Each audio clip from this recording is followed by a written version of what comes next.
Kalau anda baru nak berjinak-jinak simpan emas, simpanlah gold bar 5 gram ataupun 1 dinar, iaitu item yang kecil tapi menguntungkan.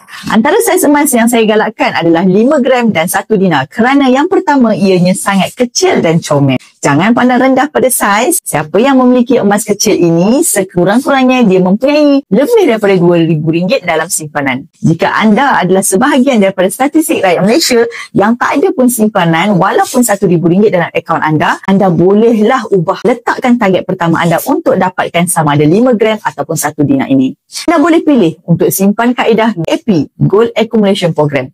Kaedah ini mudah tuan-puan, tak ada cas dan tak ada komitmen. Anda hanya perlu konsisten menyimpan setiap bulan. Anda boleh pilih nak simpan 1 gram 1 bulan, maka emas 5 gram ini akan jadi milik anda dalam masa 5 bulan. Ataupun anda boleh simpan 0.5 gram sebulan dan emas ini akan menjadi milik anda dalam 10 bulan. Simpanan emas adalah simpanan untuk masa depan. Bagi yang ingin kukuhkan kewangan dengan simpanan dalam bentuk emas fizikal, anda boleh tekan link di bio saya, kemudian daftar. Saya akan bimbing anda mulakan simpanan emas public gold bersama bimbingan Dr. Akila.